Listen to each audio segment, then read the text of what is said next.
கடற்படை கைது செய்த தமிழக மீனவர்கள் 23 பேரை விடுவிக்க வலியுறுத்தி ராமேஸ்வரம் மீனவர்கள் கடலுக்கு செல்லாமல் ஒருநாள் வேலைநிறுத்த போராட்டத்தில் ஈடுபட்டுள்ளனர்.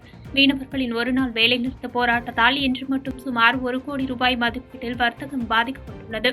மேலும் மத்திய மாநில அரசுகள் மீனவர்களின் பிரச்சினைக்கு நிரந்தர தீர்வு காண வேண்டும் என்பது மீனவர்களின் கோரிக்கையாக உள்ளது.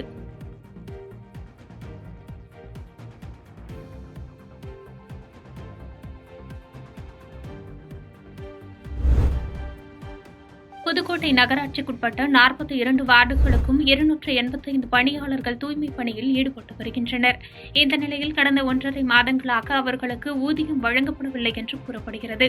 இதனால் பாதிக்கப்பட்ட தூய்மைப் பணியாளர்கள் பலமுறை நகராட்சி நிர்வாகத்திடம் முறையிட்டும் எந்தவிதமான நடவடிக்கையும் எடுக்கப்படவில்லை. இதனை கண்டிக்கும் விதமாக தூய்மைப் பணியாளர்கள் மேற்பார்வையாளர் அலுவலகம் முன்பு தரையில் அமர்ந்து தர்ணா போராட்டம் நடத்தினர். அப்போது நகராட்சி நகர் நல அலுவலர் பாஸ்கர் நேரில் சென்று போராட்டம் நடத்தியவர்களிடம் பேச்சுவார்த்தை நடத்தி அனைத்து தூய்மையாளர்களுக்கும் ஊதியம் வழங்கப்படும் என்று தெரிவித்ததன் அடிப்படையில் அங்கிருந்து அனைவரும் கலைந்து சென்றனர்.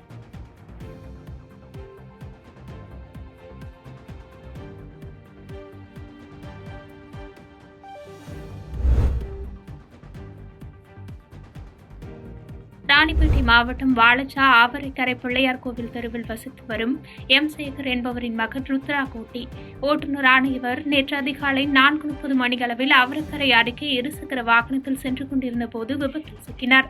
தொடர்ந்து அவர் அங்குள்ள தனியார் மருத்துவமனையில் சிகிச்சைக்காக அனுமதிக்கப்பட்ட நிலையில் நேற்று அவருக்கு மூளைச்சாவு ஏற்பட்டது. பின்னர் அவரது உடல் உறுப்புகளை தானம் செய்ய அவரது குடும்பத்தினர் முன்வந்து தானம் வழங்கினர். உயிரிழந்த ருத்ரா கோட்டியின் மனைவி கடந்த 10 ஆண்டுகளுக்கு முன்பு உயிரிழந்துள்ளார்.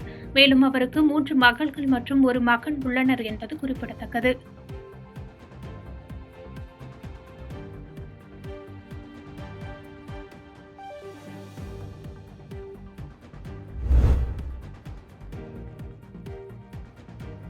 நாமக்கல் மாவட்டம் எலிச்சியம்பாளையம் ஒன்றியம் பெரியமணலி பகுதியில் இலவச வீட்டுமனைக்கான நிலம் வழங்கிட வேண்டி தொடர்ந்து மக்களால் பல்வேறு கட்ட போராட்டங்கள் நடத்தப்பட்டு வந்தது. இருப்பினும் இது தொடர்பாக துறை சார்ந்த அதிகாரிகள் நடவடிக்கை எடுக்கவில்லை என்றும் இதனை கண்டித்து மாவட்ட ஆட்சியர் அலுவலகம் முன்பு கண்டன ஆர்ப்பாட்டம் நடைபெற்றது. இந்த ஆர்ப்பாட்டத்தில் இந்திய கம்யூனிஸ்ட் கட்சியின் ஒன்றிய செயலாளர் சிவகுமார் கலந்து கொண்டு இலவச வீட்டுமனைக்கான இடம் வழங்கிட வேண்டி மத்திய மாநில அரசை கண்டித்து 100க்கும் மேற்பட்டோர் கண்டன கோஷங்கள் எழுப்பினர்.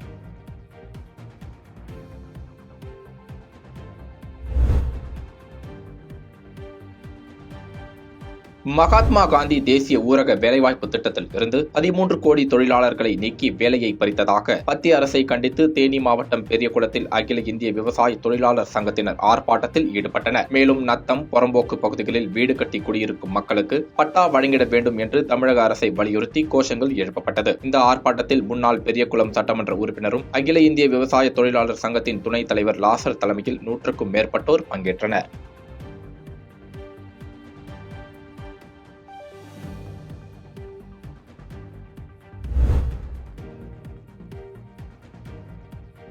மதுரை மாவட்டம் திருமங்கலத்தில் உள்ள தனியார் பள்ளியில் 76ஆம் ஆண்டில் SSLC படித்த மாணவர்கள் சந்திப்பு விழா நடைபெற்றது. இவ்விழாவில் விஞ்ஞானி, அரசு துறை மற்றும் வங்கித்துறை பணியாற்றி ஓய்வு பெற்ற 62 வயதுக்கு மேற்பட்ட முன்னாள் மாணவர்கள் அனைவரும் கலந்து கொண்டு பழைய நினைவுகளை பகிர்ந்து கொண்டனர். மேலும் சினிமா பாடல்களை பாடி உற்சாகம் அடைந்தனர்.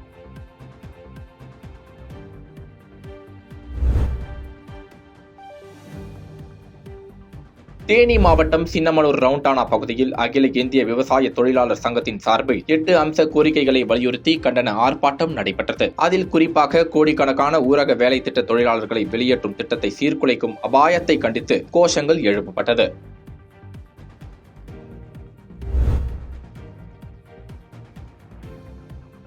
நாமக்கல் மாவட்டம் சிறுகிணத்துப்பாளையம் பகுதியில் வசித்து வருபவர் மோகன்ராஜ். இவர் சுமை தூக்கும் கூலி தொழிலாளியாக கடந்த 20 வருடங்களாக பணியாற்றி வருகிறார். மின்வாரிய தொழிலாளியான இவரது தந்தை கதிர்வேல் பணியின் போது விபத்தில் சிக்கி உயிரிழந்துள்ளார். இந்த நிலையில் தங்களது குடும்பத்திற்கு கருணை அடிப்படையில் வேலை வழங்க வேண்டும் என்று பலமுறை மோகன்ராஜ் கோரிக்கை வைத்தும் நடவடிக்கை எடுக்கவில்லை. இதனால் மனமுடைந்த மோகன்ராஜ் இன்று மாவட்ட ஆட்சியரிடம் அலுவலகம் முன்பு அமர்ந்து தர்ணா போராட்டத்தில் ஈடுபட்டார். மேலும் முதலமைச்சர் படம் போட்ட காலண்டரை கையில் வைத்துக் கொண்டு முதலமைச்சர் ஐயா என் போராட்டத்தை பார்க்கட்டும் என்று கூறியதால் அப்பகுதியில் பரபரப்பு ஏற்பட்டது.